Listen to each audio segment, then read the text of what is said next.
Hello and welcome to episode 61 of season 4 of The Paper Thing. We are just a mere 8 episodes away from the end of this season and the start of the much vaunted, by me at least, season 5. In the meantime, though, today we have 3 papers and 1 magazine up for review. It was going to be chat. Let's chat It's Fate. But, Chat Magazine, It's Fate, but that wasn't available today, so instead we are going to be looking at the Fortean Times, which on the cover today promises Space Liberace, the unlikely tale of the dead entertainer's comeback, UFO comeback concert. Did the deep state murder John McAfee, and Revolution Number 9, astrology and politics in Burma. So a lot of unusual but fairly usual for the Fortean Times stuff going on there.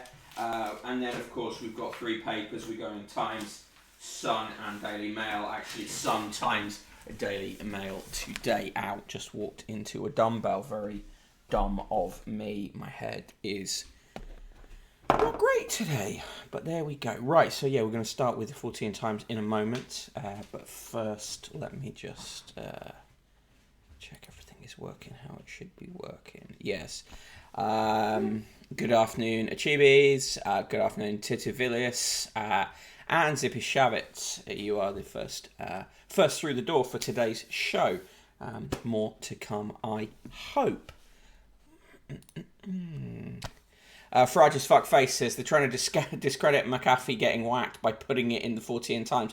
Or the Fortean Times are ahead of the game. Hello, Studying Fangirl, how are you doing? I could not get It's Fate, so we're doing Fortean Times this time, but It's Fate will make a return to the magazine review very soon. Right, so let's get started with this. So on the front page, Space Liberace, what's not to like? Top of the page, disclosure or disappointment, the Pentagon UFO report. It was never going to be enough for Fortean Times, was it?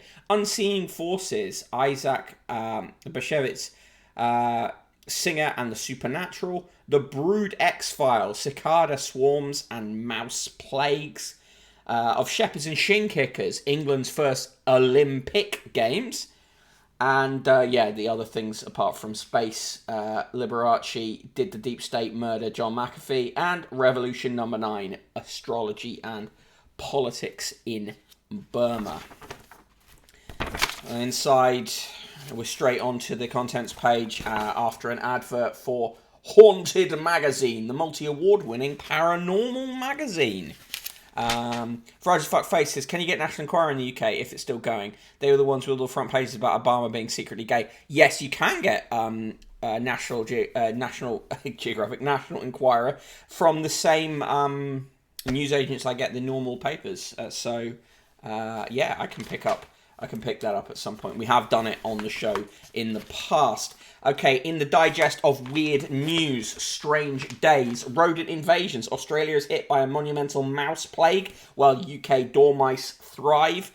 Clouds of cicadas, louder than jet aircraft mass on America's east coast. The implication there is that they're planning some sort of coordinated invasion. C122, H122 says, fuck Corin. Yes, we are a fuck Giles Corin stream. Chronotherm says, what a discerning local news agency you have to stock National Enquirer and Daily Mail. They stock tons of stuff, though. They also stock like a ton of art magazines and all sorts of stuff. So they're a pretty broad church at Hannett's News and Convenience. Also in strange days, Rambo the Rottweiler had to rush to a vet for emergency surgery after he vomited a surgical glove. An elderly paralysed woman was rescued after enduring 3 days in a shallow grave in China. Environmental scientist Dr. Shanna Swan has warned that pollution is making penises smaller. Peculiar potholes in Connaught Island. A mysterious individual believed to be an anti-dog fouling protester has been filling potholes in pavements with baked beans. A baby emu, goat and goose have formed an unlikely trio at an animal centre in Wiltshire. And police in France are on the trail of a gang of international Lego thieves. A full-size replica of Noah's Ark is at the centre of an escalating international incident after being stranded in Ipswich docks since November 2019. The 70-metre-long Ark, which houses a biblical museum, was towed over to Ipswich from its base in the Netherlands and is docked at Orwell Quay, but has been unable to leave due to a dispute with the UK Coast Guard. The £2.6 million attraction, owned by Dutch TV producer Ard Peters, has been impounded by the Maritime and Coast Guard Agency. They deem the vessel unseaworthy as it's 61 years old and does not have the required certification. A 56-year-old man, Nick Charman of St Leonard's on Sea near Hastings in East Sussex, planned to visit Paris with his wife Bernie to celebrate the 21st anniversary of their honeymoon in the French capital in 1995. 2020 lockdown happened. He built a replica in the garden, but the unromantic local council told him to remove the tower as it contravenes planning regulations. We did cover that when that was in the normal papers. Thank you, Pantomime Horse. Yeah, it's one of my favourite t-shirts, this. Right. On the archaeology pages, Paul Devereux considers a pair of unusual burials an example of Neanderthal needlework in classical corner. Forteana from the Ancient World, compiled by Barry Baldwin. The helplessness of a human infant outlasts the suckling period of a wolf, wrote Fort. Fort himself, childless, was here amassing cases of feral children lupinely suckled. Such tales, of course, go back to Romulus and Remus. If Fort had read Livy, he'd surely have chuckled over the rival version in which the maternal she-wolf was actually a local tart, lupa being a Roman slang term for prostitutes. Cf. lupanar equals brothel. In an uncharacteristically tender moment, Juvenal urged Maxima debitur pero reventia, Englished without attribution by Samuel Johnson in The Rambler, 1750, as the highest degree of reverence should be paid to youth. A filching unnoticed by David Walmsley's Annotated Penguin. Now, is it possible to find such reverence, for example, on tombstones? Cf. Richmond Latimore's Themes in Greek and Latin Epitaphs, or in Pliny's touching tribute to a friend's daughter who died just before 13. With typical Roman precision, her age is inscriptively given as 12 years, 11 months, 7 days. She was already engaged with a wedding day fixed. Step forward, Jerry Lee Lewis. So anyway, this guy just writes shit he's interested in, basically. Studying Fangirl, that penis pollution paper sounds like an Ig Nobel contender. Yeah, I'd say so. Hey, SK, how you doing, sup? Hey, SK. Is National Examiner I was thinking of, not National Enquirer. National Examiner, I haven't seen that one around, but I'm pretty sure I could get a hold of it. There's an exhibition report on a exhibition about Alice in Wonderland. Ghostly bailiffs. Alan Murdy hears a knock on the door, foreboding footsteps, and a voice demanding entry. There you go, landlords getting the bailiffs in from beyond the grave. Anyway, 5 pages on that. The conspiracy theory. John McAfee, conspirasphere. John McAfee had long predicted that he would be Epstein, says Noel Rooney. So does his untimely apparent suicide reveal the hand of the deep state at work? Yeah, this guy basically just collates stuff from the press and says, oh, it might be true.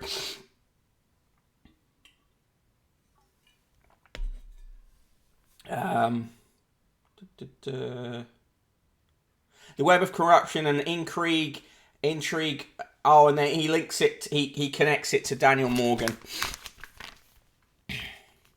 In Strange Days, who's that girl? This Australian serial imposter whose many false identities have left a trail of chaos across 3 continents. The many identities of 32-year-old Samantha Azzopardi include a teen sex trafficking victim, a Russian gymnast, a Pixar talent scout, and an 18-year-old au pair.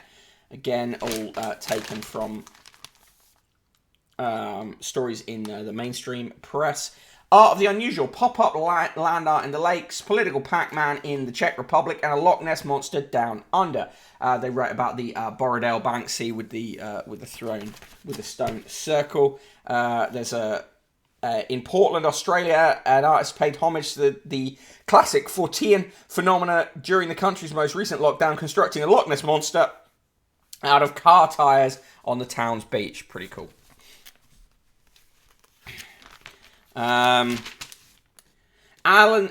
Zoo, news from the Cryptozoological Garden. Carl Schucker on forgotten fish, a very rare tiger, and a monster museum in the making. Some cool looking monsters there. Elsewhere in Strange Days, curiosities under the hammer, Churchill's cigar bar, Hitler's lavatory seat, Gandhi's glasses, and more. Hitler's white wooden lavatory seat with lid from his bathroom at the Berghof, his retreat at the Bavarian Alps, sold for $18,750 on 9th of February to an anonymous buyer. It was seized by Ragval C. Borsch, one of the first GIs on the scene, in May 1945, when asked by another soldier why he was carrying a lavatory seat. Sergeant Borsch replied, "Where do you think Hitler put his ass?" His son put the Nazi relic up on sale at Alexander Historical Auctions in Maryland. Also in the spoils of war sale were Eva Braun's lace knickers and a pink nightgown, which fetched £1,300 each. A pair of her stockings went for £350.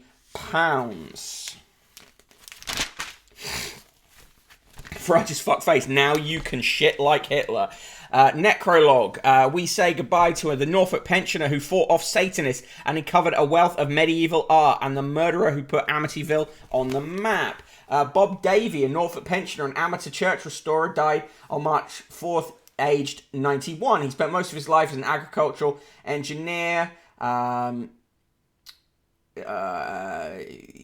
and later at Southern Water Superintendent before moving to North Pickenham at the age of 58 to start an antiques business based in Swaffham.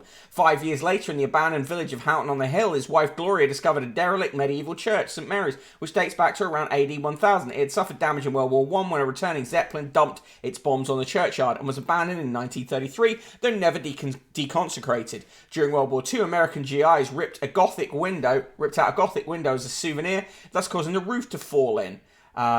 Inside, Gloria found St Mary's had been taken over by Satanists. There was a pagan altar, and symbols of the Antichrist had been daubed in blood across the walls. An 18th century rector's grave had been desecrated and his bones taken. Gloria and Bob were devout Christians, and he resolved to expunge every trace of satanic activity. He started by clearing the churchyard and arranged a purification service. For almost 2 years, he camped out in the ruined church. They kept coming back, he recalled. There were more of them than I expected. They would all be wearing black and were of all ages. On one occasion, a young man, very tall, thin and pale, and dressed all in black, called at their home, threatening Bob with death if he maintained his vigil. This is local Goths, isn't it? This is local Goths. Eva Braun's knickers is one of the most cursed items I can think of, says Chronotherm. Fairies folklore on Forteana. Simon Young files a new report from the interface, The Strange Phenomena and Folk Belief. He headlines it, Spiders of the Mind. In the UFO files, dangling the disclosure carrot, Nigel Watson is unsurprised by the wild speculation stirred up by the Pentagon's UFO report. In UFO files, UFO casebook, can you tell the people? Jenny Randles prepares for disclosure. But what exactly is being disclosed? And for what purpose? Space Liberace. In 1989, a small town in Alabama experienced a UFO flap, but when a British tabloid newspaper suggested that the late entertainer Liberace had descended from a banana-shaped UFO, things got a lot weirder. Jeffrey Valance explores the emergence of a cosmic archetype. Space Liberace. I just love the effort to Photoshop that. Tableau reports Liberace seen in Fife. Pages and pages of this on Space Liberace. The character of Space Liberace is developing into a new archetype. Apparently there are 3 or more different versions of Space Liberace. Liberace cited in yellow UFO is the tabloid report there. In the wake of Morag, in the concluding extract from his memoir, Australian cryptozoologist Tony Haley looks back to the summer of 1979 when he spent 4 months on a Scottish lake monster safari. This time he meets the hermit of Loch Morar and has a possible close encounter with Morag. I mean, he didn't, did he? He didn't. He just went on holiday to Scotland. Maybe Space Liberace is what's really going to be disclosed when they finally bring out all the reports. Bold Dover, pun intended, says Rob Gandy, as he tells the story of the first ever English Olympic Games and a 17th century English Catholic whose inclusive vision launched this unusual sporting event. It was the Cotswold Games. Farage as fuck faces. After Elvis died, there was a singer who looked a bit like him, so he put a mask on, called himself Orion, and strongly implied he was Elvis after faking his own death. Yeah, and put out some records. Wrestling evolved into a very localized version known as shin kicking. Friend of the show and just general friend Tom Usher went and did shin kicking in an episode of his series Challenge Man, which is it's a good episode. The rules of shin kicking. Equipment. Competitors must wear long trousers or tracksuits and may cushion their shins by using straw. They will be provided with white coats representing the traditional shepherd's smock. Footwear may be trainer's shoes or soft-toed, i.e. unreinforced boots. Any form of metal reinforced toe on footwear is expressly forbidden. This will now be checked both before and after bouts. Failure to comply will result in instant exclusion. Stance. Competitor begins by holding his or her opponent by the shoulders with arms straight. The contest will be started, finished if necessary, and judged by an arbiter known as the stickler. The stickler decides the fairness of the contest. A contest is decided on the best of 3 throws, i.e. 2 successful throws results in a win. Note that this may be reduced to 1 throw in the event of poor weather or maximum number of competitors reached. So there you go. That's how you do shin kicking. Strange Statesman number 47, Revolution number 9, as Burma suffers its latest military coup. SD Tucker finds its future bleak under a conveniently superstitious junta obsessed with astrology, numerology, and bloodbaths of a strangely literal kind. Jesus. Yeah, they've added a Buddha to one of the pagodas that looks like quite a lot like the general who is in charge of the ruling junta. Yes, shin kicking, pretty painful. Again, take a look at Tom Usher's episode of his show for that. In the forum section, hallucinations appear to be surprisingly common experience in our everyday lives, writes Mark Greener. He asks, what does this mean for Fortean phenomena? I don't know, it probably means more people have diagnosed epilepsy than you might think. Elsewhere, Brett Taylor explores the Fortean side of Nobel Prize winning writer Isaac Bashevis Singer.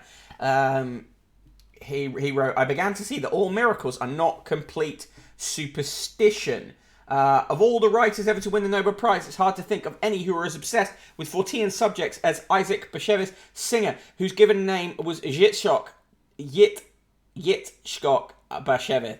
Often stereotyped as a specifically Jewish author, he might as well be called a Fortean one. As a Yiddish-speaking child in Poland, Isaac was taught to accept miracles. The whole Jewish life in exile was one big miracle. It was his father, a mystical rabbi, who implanted the notion of the supernatural, telling the children that hobgoblins could take over houses and demons could live in cellars. Apparently he did this to instill in youngsters the notion that the supernatural world was quite real. In 1910, Rabbi Pinchas Mendel Singer, wary of rural poverty, moved his family to an apartment in Warsaw. The only place to relieve oneself was a courtyard outside, filthy and rat-infested. Rather than go there, some residents would do their business on the stairs. Walking up this dimly lit staircase filled Yitzhak, then only 6, with terror. He was convinced he was being pursued by all the devils, evil spirits, imps of whom my parents spoke. Even the sounds of wailing cats reminded the little boy of spirits. As Isaac grew into his teens, he became obsessed with sex. Thought I was going crazy, he said, or was possessed. But scientific books he read taught that miracles and supernatural did not exist.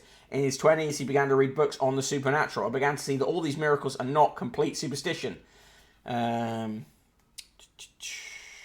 Older and now successful, Isaac grew resolute in his belief that powerful unseen forces were at work in the world for good and for bad, but claimed angels made for dull fiction, and so made most of his vivid stories involve demons. The last demon and the unseen are even narrated by demons, the latter possibly Satan himself. His first novel, Satan and Gore, is a tale of possession. Even some of his more realistic works contain casual supernatural references. The Slave, frequently regarded as his best novel, includes a casual mention of the medieval witch Baba Yaga, who supposedly swept away the daylight every evening with her broom. Anyway, it's not a bad feature on him. In the books, they review the unexpected interplay of consciousness and reality, radical transformation, a thing about Hawkwind, a thing about Stonehenge, a thing about fake heritage, a thing about immortality, a history of wigs, a history of pandemics, a book about the darker side of Alice in Wonderland. I mean, it's all dark side. The Book of Daryl, a novel about a 16-year-old living in grotty suburb of Roman-occupied Nazareth 2,000 years ago. It's basically a kind of sort of heavy metal version of Life of Brian. It says here, the book has the best crucifixion gag I've seen since The Life of Brian. The band are playing at crucifixions. Daryl found them unfulfilling at best, uncomfortable at worst. What if it was someone they knew? The Book of Daryl is a weird mixture which somehow really works, and has an additional app that's a complete waste of time. In television, they review The Unexplained with William Shatner. None of them mentions that the anomaly none of the episodes mentions the anomaly that is Shatner's hairpiece. They're still running ads for Boris Johnson bog brushes. And in the cartoon, it's all about tarot card reading this time. And on the back page, strange deaths. Ray Galindo was leaving an Alcoholics Anonymous meeting in Modesto, California, when he was struck by a drunk driver, Brandon Housen, killed.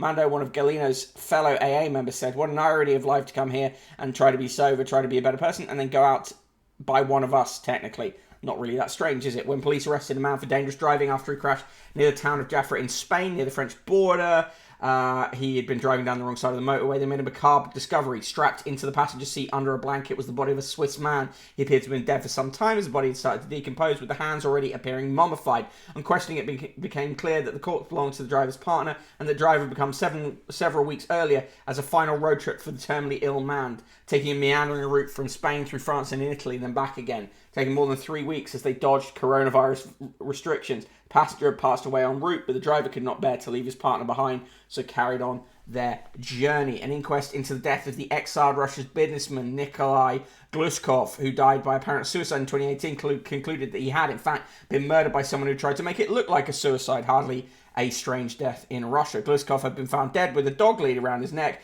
next to a small stepladder in his home in New Malden, Surrey, a week after Russian agents poisoned Sergei Skripal and his daughter in Salisbury. Medics were immediately suspicious because of the careful placing of the suicide paraphernalia and the fact that the stepladder had not been knocked over, as is more usual in suicides.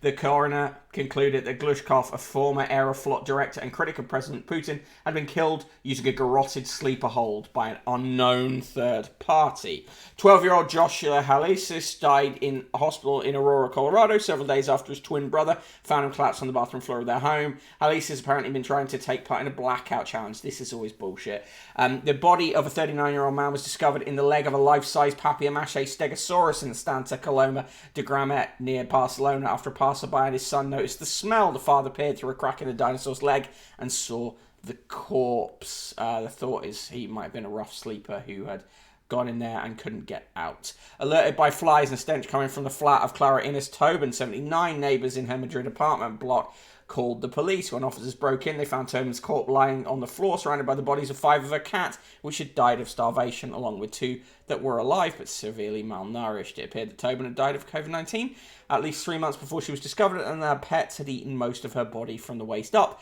before it became too decomposed to be edible. Again, not hardly that much of a strange death.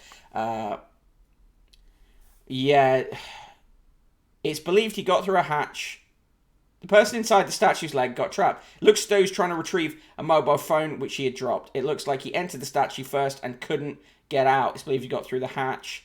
They had not seen him for 2 days, believing him to be sleeping rough. The statue was originally been built to promote a local cinema and was known to be used by rough sleepers. It's now been removed after firefighters had to saw the leg off to retrieve the dead man. Jesus. Hey, Anargo Taco, how you doing? I do enjoy this stream. Mind localizing it to Australian time frame and media. I can't do the Australian time zone. I could do an Australian paper now and then.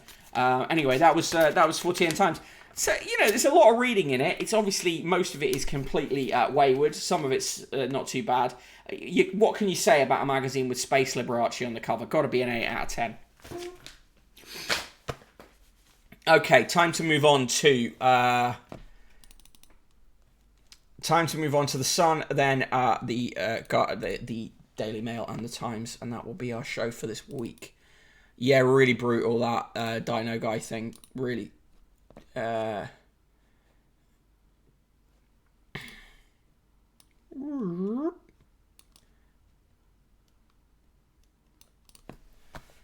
Okay, C122, H122 says a solid 8 out of 10. Right, let's look at the Sun. Front page of the Sun. Exclusive. Spurs chief Caves claim that Harry Kane is going to join a Man City for £160 million on a record £400,000 a week deal. Although the Sun claims this, it's not been confirmed, at least at the time that I was looking earlier, it had not been confirmed, and in fact the story had been denied. Stories like this are very common when football agents kind of put them out to try and push in negotiations. On page 3, that isn't page 3, but is page 3, Lara Worthington, a model, has a growing fan base as she poses by the sea in a bikini with a leaf motif. She's 34 and her hubby is 44-year-old Avatar star Sam Worthington. On page 3, also on page 3, Stan's novel goes viral. PM wanted copy for Witty and Valent.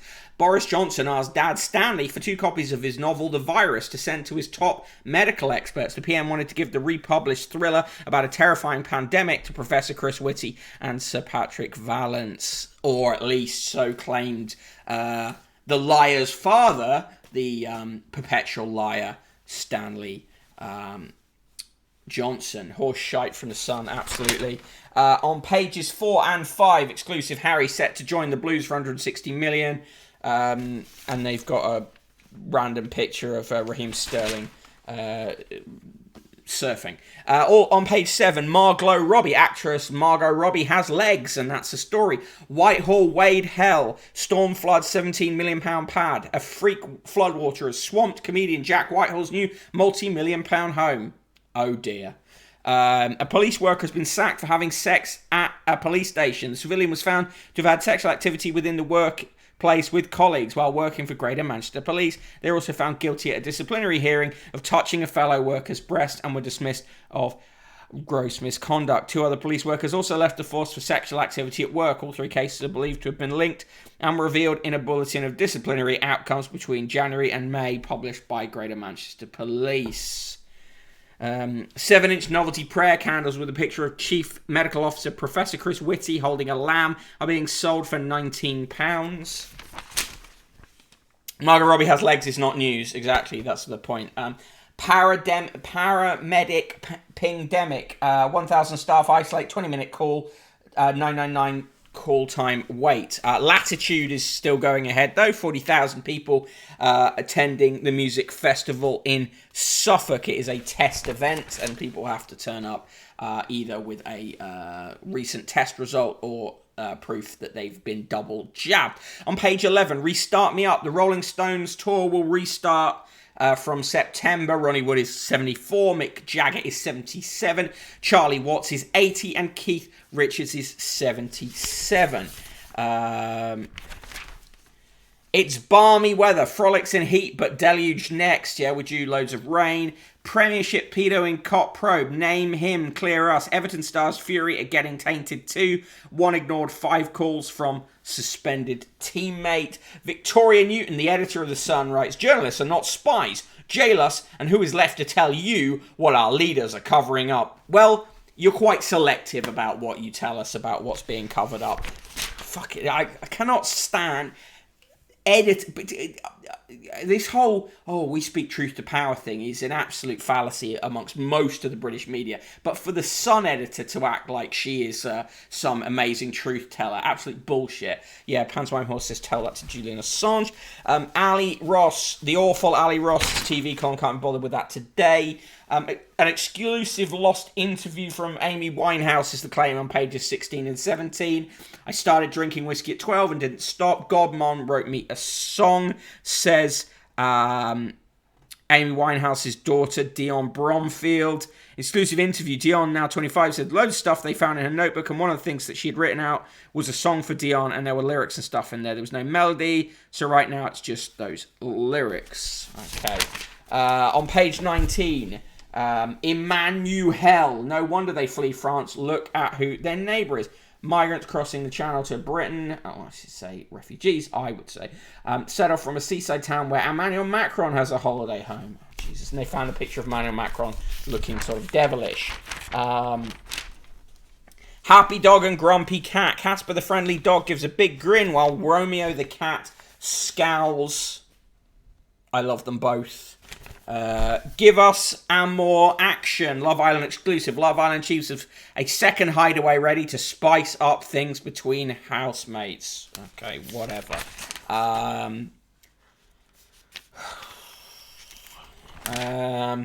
Little Rocky Stars. Sylvester Stallone's daughter's getting the act by posing with him. Literally just a picture from Instagram of Sylvester Stallone stood with his daughters. Towie, right, this is again a warning for content warning for discussion of suicide. I'm going to talk about a very badly reported story from The Sun here. The headline reads, TV Kirk tells suicide inquest, Towie Mick talked of offing himself. Towie star Mick Norcross talked about offing himself as he struggled with debt. An inquest heard that he told his son, Kirk, the money is not worth the ag. Mick, 57, was found dead in the wine cellar when worried Kirk smashed his way into his home in January. He had added, I'm better off offing myself. Reporting on testimony from inquests into people taking their own life is really a difficult and sensitive task.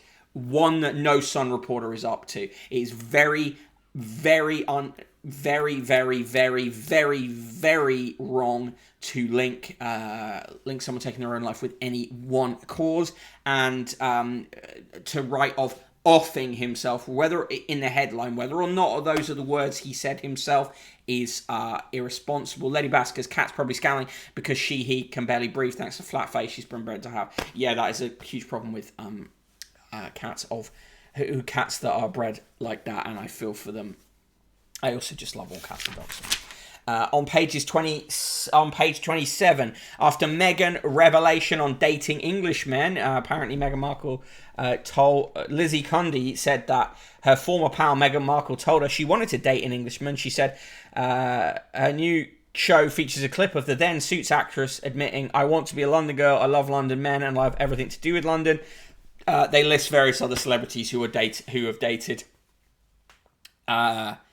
Englishmen or Americans dating English people. So you've got Lily Allen and David Harbour, Emily Blunt and John Krasinski, Phoebe Divinor and Pete Davidson, Renée Zellweger and Anne Stead, Taylor Swift and Joe Alwyn, and Olivia Wilde and Harry Styles. Margie Conklin, the New York Post editor, so part of the News Corp family, dysfunctional family as it is, writes, "You're smart and funny, guys. Being British brings a host of assets that attract the American female. Compared with the standard issue US-bred male, he's probably funny, better read and charming." Depends how many fucking British people you've met. Former pal. Yeah, exactly. Lady Basker's, already read that comment. Bungee woman dies after no rope leap. A bungee jumper plunged to her death when she leapt from a bridge without the cord. The lawyer was thought to have made the 164-foot leap on hearing a command meant for her boyfriend. The mayor of the region in Italy says the signal was meant for the boyfriend to jump as he was already attached to the security equipment. They had only put the harness on her. She got confused and rushed. Well, that's horrendous. A shop assistant hid a camera in Ladies Loose to spy on his colleagues. And what does the attract American female? American. I get Farage's fuck face. The stalking American female. Anyone who goes female or females in the context of dating and that kind of thing is really deeply suspicious. Anyway, so yeah, a shop assistant hid a camera in a Ladies Loose to spy on his colleagues and has admitted attempting to observe a person doing a private act, bailed until sentencing by magistrates in Wigan. What is the headline that the Sun gives it? Shot blue spy perv. That's it, treated with the seriousness it deserves. There's going to be a prequel to Winnie the Pooh. Why the fuck do we need that? Various pictures of sexy Olympians on a spread about that. 10 stars are being chucked in the new series of Towie. Why not just cancel the whole thing? Last night's TV, Inside Hampton Court on Channel 5 gets a decent-ish review. Tonight's TV picks, of course. Today's TV picks, of course. The Olympics opening ceremony, that was 11:20 a.m, so you missed it, but catch it on iPlayer if you really want. Reclaiming Amy, BBC 2, 9 p.m, and the latest show with Mo Gilligan, Channel 4, 10 p.m. I do like Mo Gilligan, he's funny. In Fab Daily, why strong legs are sexy at last. When were they not?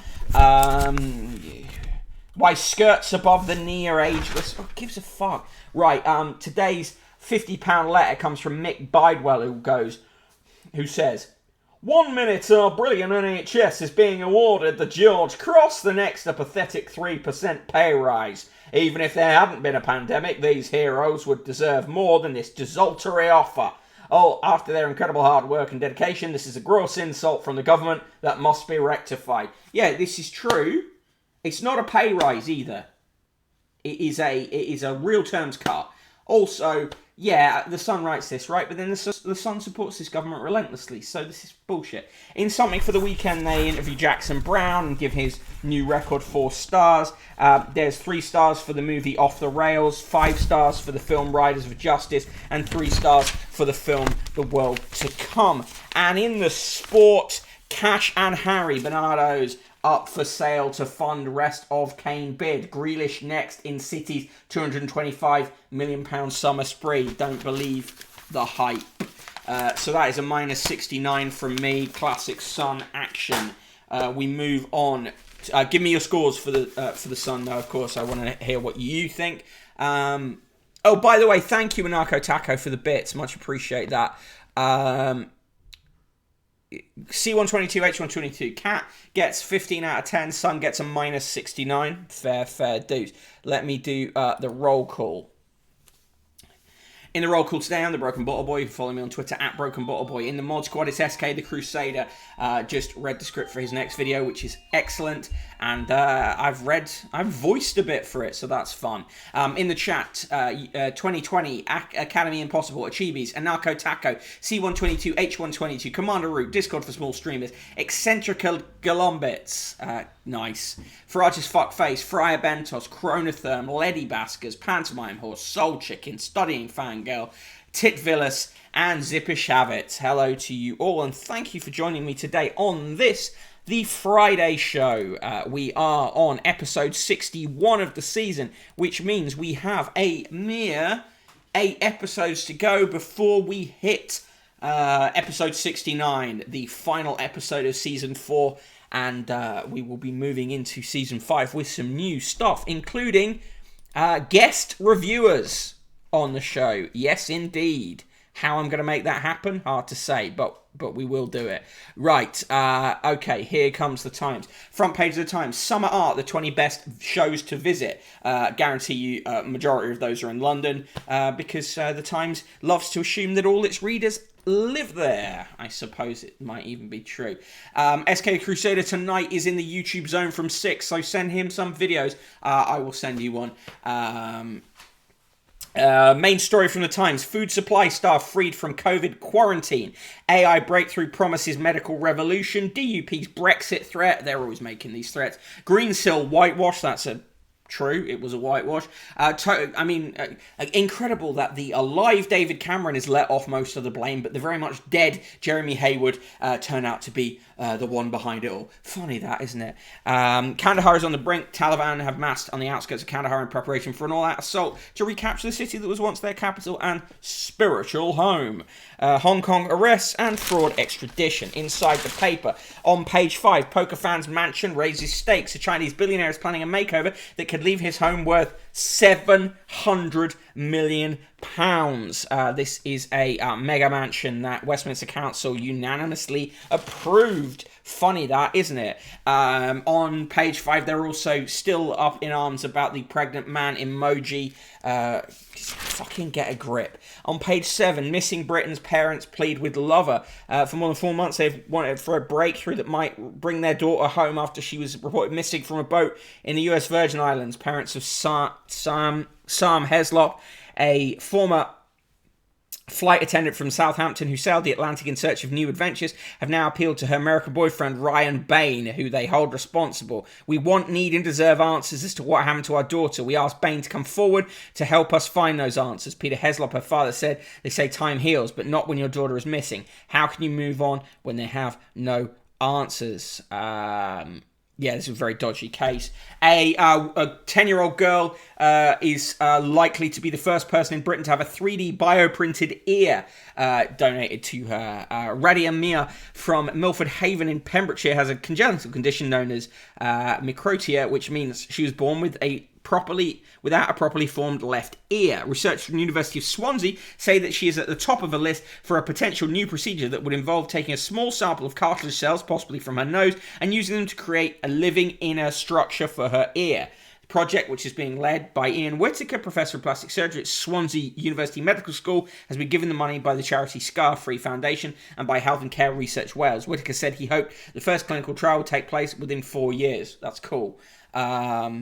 Ferrage's fuckface, the 3D printer's taking jobs off mice again, yeah. Airlines and banks hit by web blackout. Historic pair will fly the flag for Team GB. Two of Great Britain's gold medal winners from the last Olympics will lead out Team GB at the first opening ceremony, or did today, to allow male and female flag bearers for each nation. Mohamed Sibi, a rower who won gold in Rio 5 years ago in the men's Cockless 4, and Hannah Mills, a sailor who will be defending her women's 470 title, have been chosen for the honour at the opening of the Games in Tokyo. Sibhi will, 33, become the first British Muslim flag bearer, which he said he hoped would inspire Muslim children. Excellent. The director of the Games opening ceremony was sacked for making Holocaust jokes in the 90s. Dina Asher-Smith, Britain's fastest female sprinter, has said it would be incredibly difficult to stop athletes taking the knee on the Olympic podium to protest against racism. She says she'll take it if she wants to, as well she should. Be allowed to, of course. Plague of pings means we might have to call on army, says Tory. They love to call on the army, don't they? A, it's a tiny army, can't do very much. B, we shouldn't be involved in the army in domestic affairs ever. And C, just fucking get a new idea, Tories. World watches as Britain makes a dash for freedom. Dash for freedom, fuck me. Passports are the way forward, says vaccine minister. Really now? It's been 2 years since English Heritage's reenactors, who include Mark Griffiths, 53, a Welshman who plays a legionary from about AD 75, Sarah Jane Worrell, 32, from Wiltshire, who plays a Wren, and Jay McCabe, 40, a knight, have seen action. But it all kicks off at Dover Castle tomorrow. It's kind of cool. Was Dash for Freedom a quote? No, it's not quoted in the headline. It's just seen as that. The US State Department issued its highest level warning against Britain on Monday, urging citizens bluntly, do not travel to the United Kingdom, and citing the soaring rate of infection with the Delta variant. This is the thing. You keep getting people going on about, pingdemic. The app keeps pinging because the number of infections is rising. The app is not malfunctioning. The app is functioning as it's intended. By the way, my arm is really sore because I got my jab yesterday, so I've got to stop doing that. Got my second jab yesterday. Very glad to have done so. Italy to crack down on vaccine refuseniks with Green Pass plan. Spain blames Young for fifth wave. Bolsonaro is blocked by YouTube over more misleading videos. Beijing rejects WHO push to investigate leak theory. Well, there's a surprise. How's getting stabbed? Great, really speedy. I was... my time was 2:35. I was sat down and had the jab at exactly 2:35 and was out of there by 10 to 3. Really good. Scientists have revealed the inner structure of a rock of Mars, showing that Mars has a crust of similar thickness to the core and a surprisingly light to the Earth, and a surprisingly light liquid core. Well, I've eaten a Mars bar before. I knew that already. Of course not. In the Times diary, to mark the 125th anniversary of the Publishers Association, MPs were asked to recommend a favourite book for colleagues to read over the summer recess. Jacob Rees-Mogg naturally went for The Code of the Woosters.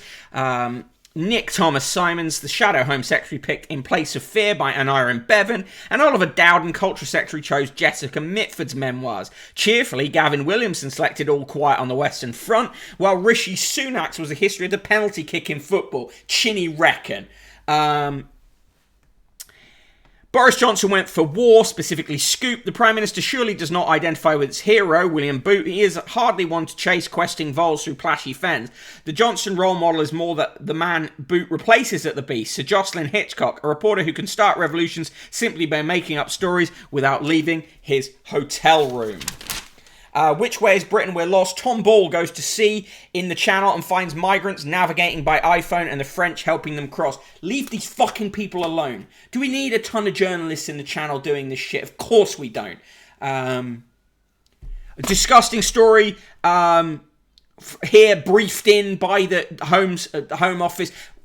Read this story in the context of what the Times is trying to achieve here. The insidiousness of this. Migrants force out bride and groom. The Home Office said it had no choice but to book hotels for migrants, even if it meant weddings being cancelled. The department has huge sums to block book rooms for the surge in people crossing the Channel because it's run out of space at other asylum centres. However, the policy has led to wedding receptions being cancelled at short notice and holidays being ruined. Fuck off. Sinister shit. This is Matt Dathan, the Home Affairs editor, who on the same page has a story that says drowning fears over boats bought online from China. This is a Times working hand in glove with the Home Office. Quentin Letts is awful, we're not dealing with that. Cockatoos have learned how to open bins and steal food from them. £4.2 million diamond suspect blames her dead sister. A woman accused of swapping diamonds for pebbles in a £4.2 million theft has told a court yesterday that her dead sister was responsible. Lulu Lakadas, 60, said that her younger sister Liliana posed as a gem expert to switch a padlock purse containing 7 diamonds for a duplicate containing worthless stones. Southwark Crown Court was told that a woman named Anna made the switch at the Boodle showroom in central London in March. Lakadas said that Liliana, 45 at the time, had gone to London from France using her passport after colouring her hair grey to look 10 years older. She claimed that after a friend was implicated in the theft, her sister promised to admit her own responsibility. She was killed in October 2019, however, in a car crash in their native Romania. Imagine if that is true. 999 medals are an insult, says arena victim. A man who was paralysed by the Manchester Arena bombing in 2017 is described seeing his daughter covered up and left for dead as they waited nearly 2 hours to be taken to hospital. Martin Hibbert, 44, told the bombing inquiry that he was determined not to allow the catastrophic emergency response to be ignored. He said it was an insult that medals were given when their professional and moral duty was not acted upon. Restorer covered up for antiques thieves. An antiques restorer from London has been charged with being a player in an antiquities theft and trafficking ring. Neil Perry Smith, 58, was extradited to the US, where he's accused of being part of a gang that looted and smuggled relics from Asia and sold them in New York. Well, if we're going to start dealing with people who've looted and smuggled relics, there's a lot of people who work at British museums who are going to be in trouble. Families of the Croydon tram disaster victims have called the inquest into their deaths a farce yesterday and demanded a new hearing of the worst crash of its time in a century. It has been a farce. Most of these official inquiries are. Exeter is giving medical students who defer for a year £10,000 because they are supremely oversubscribed. James Forsyth writes on behalf of his wife's boss and in defence of the government. Patel is immune from failure on migrants. Halting channel crossings is an impossible job, but the Home Secretary's tough talking is keeping the Tory right quiet. Fuck off. Emma Duncan says levelling up should focus on people, not places. Yeah. Or the whole thing's fucking load of bullshit. Gerard Baker says space race is far more than a vanity contest. Starstruck billionaires' rivalry will benefit us all when it comes to protecting satellites and containing China's ambitions. Absolute wank. Absolute wank. We'll do nothing of the sort. State space programs contributed a huge amount in terms of scientific discoveries and things that could then be used by all of us. Private ones don't, and even both fucking Branson and Bezos didn't even really get into space. They achieved little more than the Russian space, the Soviet space agency achieved, 60 years ago, 70 years ago at this point. It's ridiculous. Banning support for Franco is anti-democratic, writes Jawad Iqbal, a freelance writer who regularly writes this kind of shit. Spain's socialist-led government has a problem dealing with the legacy of General Francisco Franco, the military dictator who ruled the country for nearly 40 years after winning a bloody civil war. It's decided to airbrush Franco from history by criminalizing the glorification of his regime, effectively censoring public debate about Spain under his rule. No, fuck off! This is what Germany did post the Second World War. It made it illegal to glorify Nazism, right? Spain has every right to do that. He was a fascist dictator. Fuck me. I'm just living in an alternative reality. Anyway, in the birthdays today, Graham Gooch, the cricketer and former England captain, is 68. Professor Christopher Andrew, the former official historian of MI5, The Secret World, History of Intelligence, 2018, is 80. Alan Barnes, the saxophonist and composer of the Sherlock Holmes suite, is 62. Jo Brand, the writer and actress, is 64. Professor Sir Ross Cranston, the High Court judge and a Labour MP until 2005, is 73. David Essex, the singer-songwriter, is 74. Alex Fraser, Chief Executive of the London Institute of Banking and Finance Chief Operating Officer of the Cass Business School until 2015, is 62. Martin Gore, the musician from Depeche Mode, is 60. Or, as Tommy Vance used to say on episodes of Top of the Pops, Depeche Mode. Anyway, happy birthday to him. Fran Healy from Travis is 48. Mike Hume, Professor of Human Geography at the University of Cambridge, is 61. Alison Krauss, the singer, is 50. Air Vice Marshal GC Larry Lamb, former international rugby referee, is 98. Sergio Mattarella, the president of Italy, is 80. Len McCluskey, the general secretary of Unite, 71. Judith Polgar, the chess grandmaster who achieved the title at the age of 15 years and 4 months, is 45. Daniel Radcliffe, the actor in Harry Potter, is 32. Lord Richard Rogers of Riverside, the architect, is 88. Robin Simon, the founding editor of the British Art Journal, is 74. Salius Skvernelis, the Prime Minister of Lithuania, is 51. Mark Skipper, the Chief Executive of the Northern Ballet, is 60. Slash is 56. Happy birthday to Slash. David Strettle, the rugby union player for England until 2013 and the Saracens player until 2019, is 38. And Professor Michael Wood, the historian and broadcaster known for King Alfred and the Anglo-Saxons, is 73. On this day in 1940, the local defence volunteers were renamed the Home Guard. They were disbanded on December 31st, 1945. The last word today goes to the excellent Flann O'Brien from the novel The Third Policeman. Your talk, I said, is surely the handiwork of wisdom, because not one word of it do I understand. In the letters, Nigel Abrassard of London SW7 writes, Sir, rather than adiposely challenged for fat, I think P.G. Wodehouse described the condition more elegantly, as he was a tubby little chap who looked as if he had been poured into his clothes and had forgotten to say when.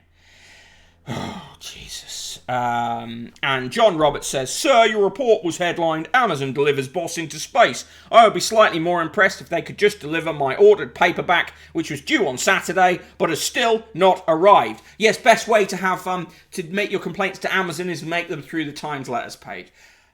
Praising Franco isn't legitimate debate. Of course it's not. Agreed, SK.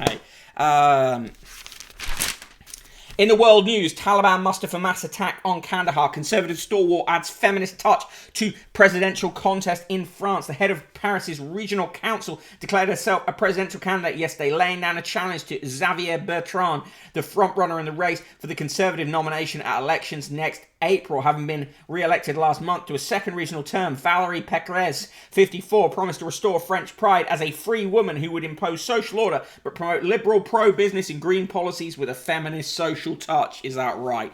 5 arrested over children's book that shows China as a wolf. 5 speech therapists in hoods and handcuffs were led away by security police in Hong Kong yesterday for distributing seditious children's books children's books that depict China as a malevolent wolf. Gesture of defiance came after a crackdown on dissent and free speech in the territory.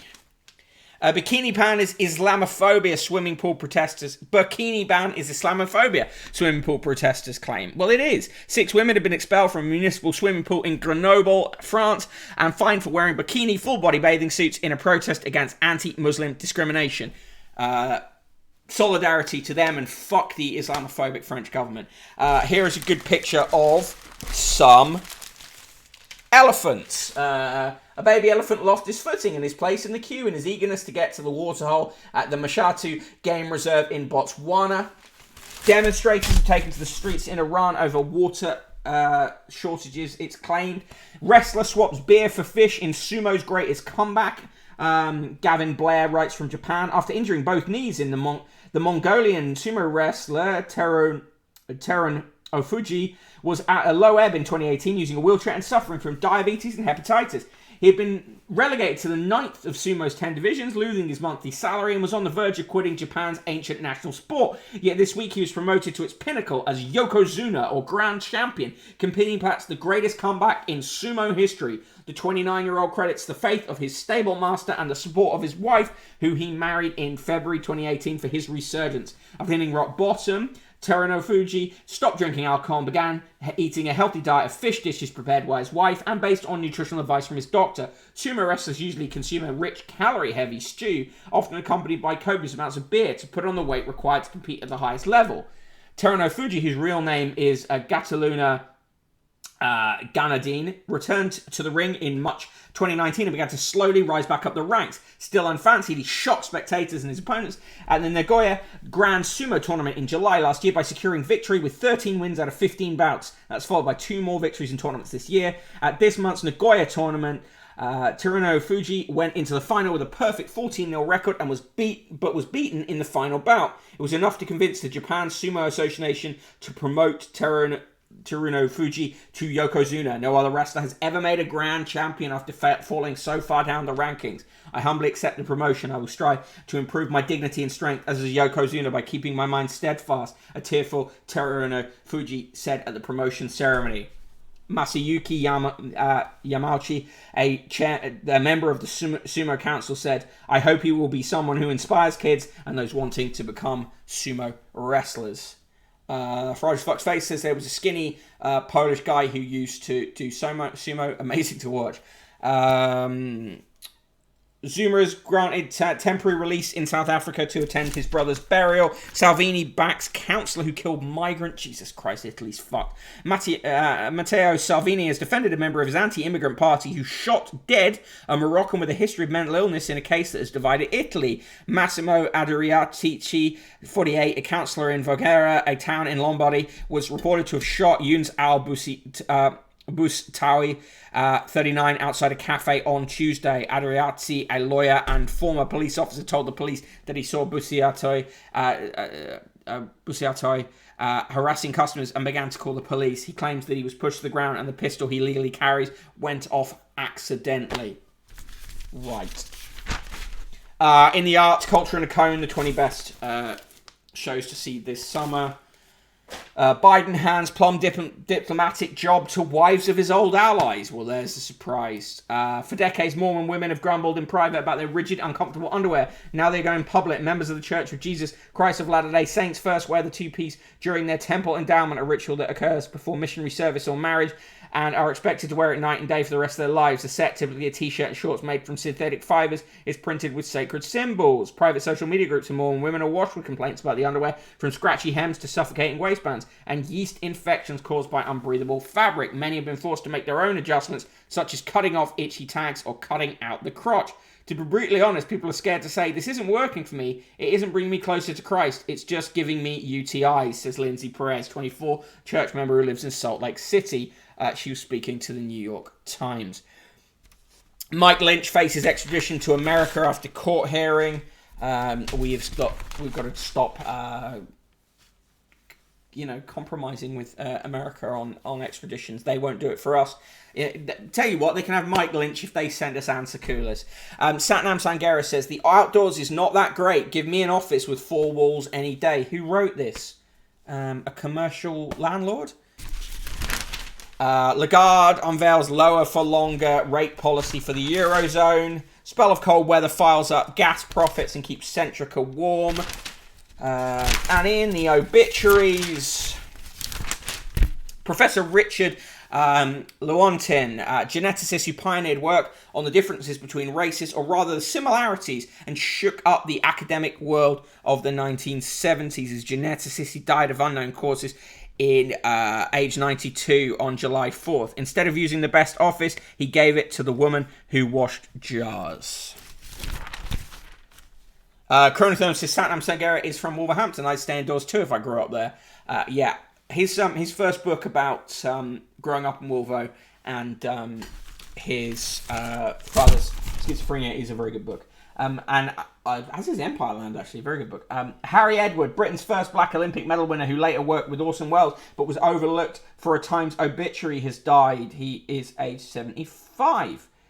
But it was overlooked for a Times obituary. But this is a Times obituary right here. I don't get this. Was overlooked? I've got to find out what they mean by overlooked for a Times obituary. It is unusual for the Times to print an obituary almost 50 years after a person's death, but as the 32nd Olympics begin in Tokyo today, it seems fitting time to give Harry Edward the belated recognition he deserves. Okay, so it's sort of a stunt by the Times. Harry Edward, athlete, was born on April 15th, 1898. He died of a heart attack on July 8th, 1973. He was aged 75. As a prisoner of war, he witnessed daily torture, brutality, and death. Howard Abrams, the 1924 Olympic 100-metre champion and the other star of Chariots of Fire, did not forget, however, describing Edward as one of the greatest sprinters I ever saw. The final obituary of the day goes to Lady Roberts, Royal Librarian and creator of the print room at Windsor Castle, who judiciously selected items to show the Queen's visitors. She has died aged 71. She suffered a brain hemorrhage. And in the sport, Lions furious over South African TMO, and let the games begin. Right, so that was the Times, sorry, and now finally the Daily Mail, which we're going to jump through at a fairly speedy rate. Daily Mail, free inside, 20-page Super Olympics magazine. Main story, top firms demand end to ping peril. Classic Daily Mail move of them getting people to sign a letter and then saying, look at this news that we created. On page 3, there you have a thing about Gabby Logan. Is that the best you can do? Some key staff win isolation exemption, but minister warns of chaos. 1 million alerts in 7 days and 2 million feared next week. Yeah, but these alerts are happening because there are more cases. Pingdemic paralysis, food chains, police and railway signalling staff are dragged into crisis caused by self-isolation rules. Whatever young person who fears jab must be told. That's quite a good feature, actually. That's public interest journalism. Rare to see it in the Mail. On page 11, from bras to balaclavas, Emma takes fashion crown. Emma Corrin dressed up. Peril in perspective. To their traffickers, they're just another cargo, yet migrants' lives are in danger as they run the gauntlet of heavy shipping and tiny dinghy until UK Border Force plucks them to safety. How long can this go on? They don't. The Daily Mail doesn't give a shit about these people. Could arch enemies face bridge U-turn? Victory in sight over concrete calamity as roads Quango told it doesn't have planning permission for a new bridge. There's a whole page on Frederick Forsyth and how he wrote Day of the Jackal. Richard Littlejohn is awful. The headline, the bog roll bandits are back. Don't panic. There's no real evidence that there's panic buying. If there are shortages, it's to do with a lack of supplies reaching the shop. Victims of post office IT scandal get up to 100k. Interim payouts for wrongful conviction.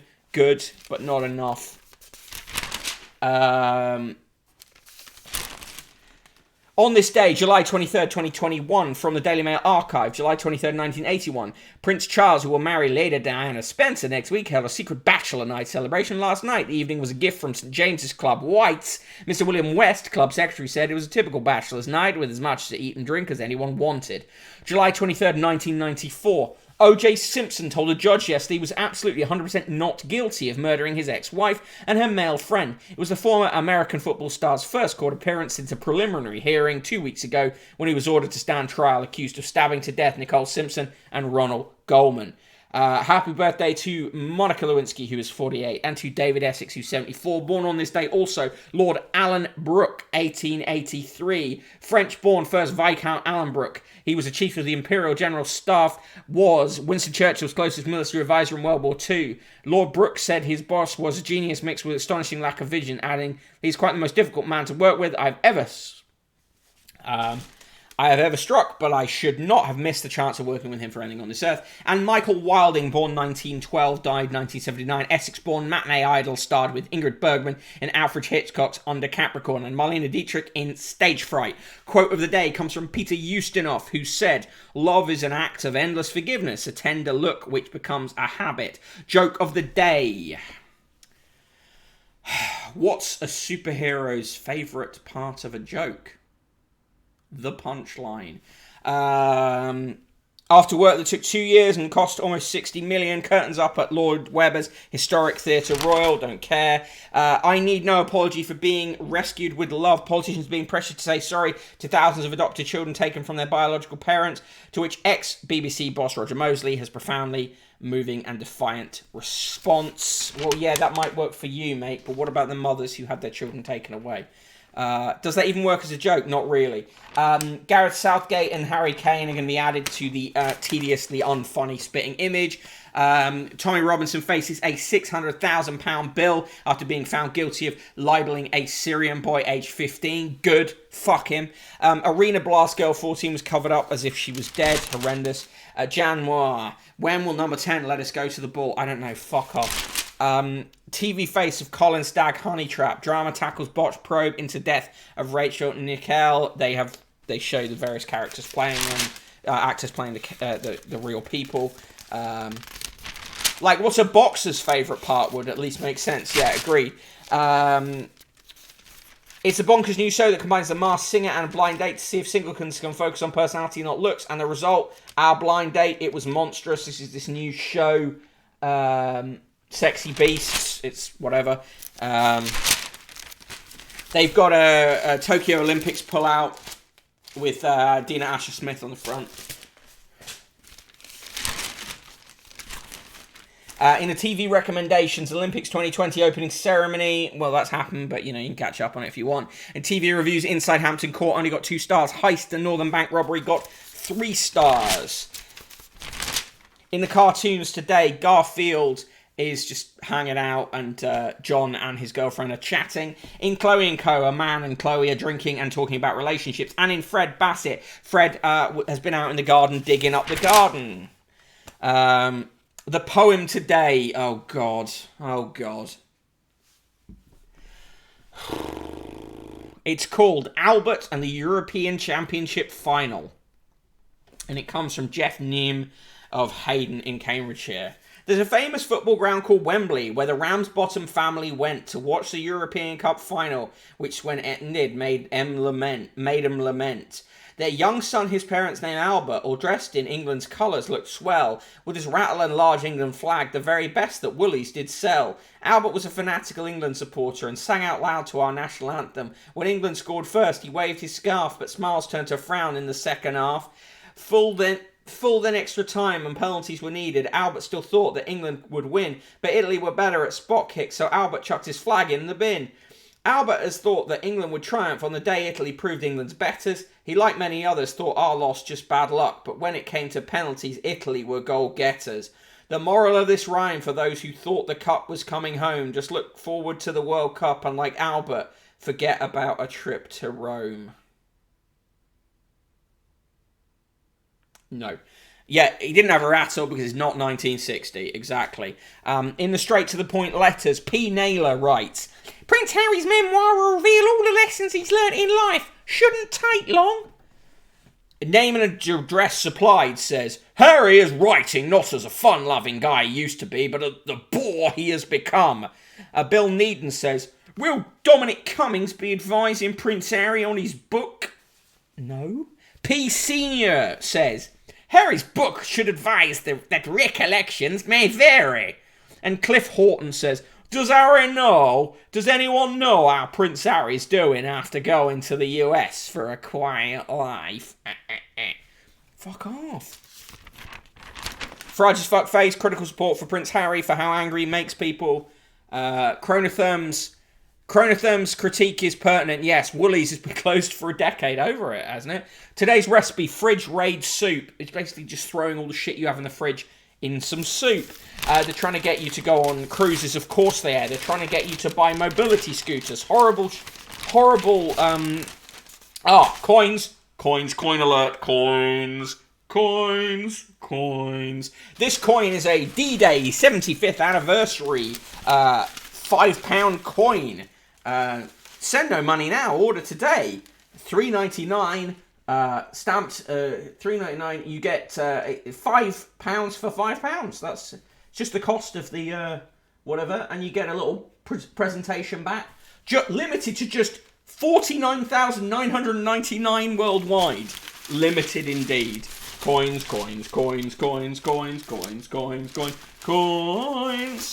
That's today's coin. And in the sport, don't you dare. Dina warns IOC not to punish athletes who protest over racism. And let the games begin. Aussies branded cowards for Rugby World Cup snub. That was the Daily Mail. I forgot to put the Daily Mail's front page up. Let me just throw that up into the image too, just so you can see that, should you wish to. Right. Thank you for joining me today on this Friday show, and thank you for those of you who've joined me on and off across the week. Much appreciated. If you want to help pick the next magazine special, which will be next week, go to paypal.me/conquest of the useless and chuck some coins in there. Also, do remember to that we have a Discord server. Chuck a voice, thanks, Meg. C122, H122 rates. Yes, I will raid Ged Station, yes. C122, H122 rates minus Graham's number for the Daily Mail. Here is the Discord link if you wish to join the Discord. And of course, check out the newsletter. Right, I just have to go into Twitch and make the raid happen. Do-do-do-do-do-do.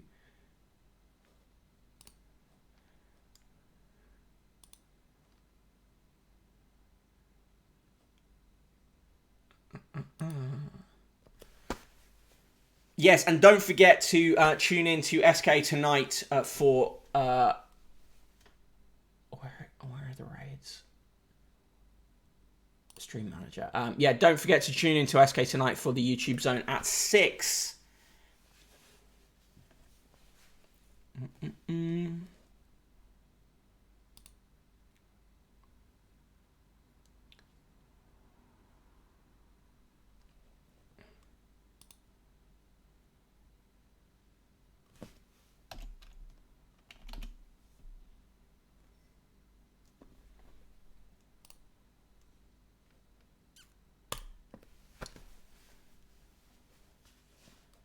Okay, we're off to go and see Ged Station now. Have a lovely time, everyone, and I will see you next week at 1 p.m. on Monday. Cheers for now.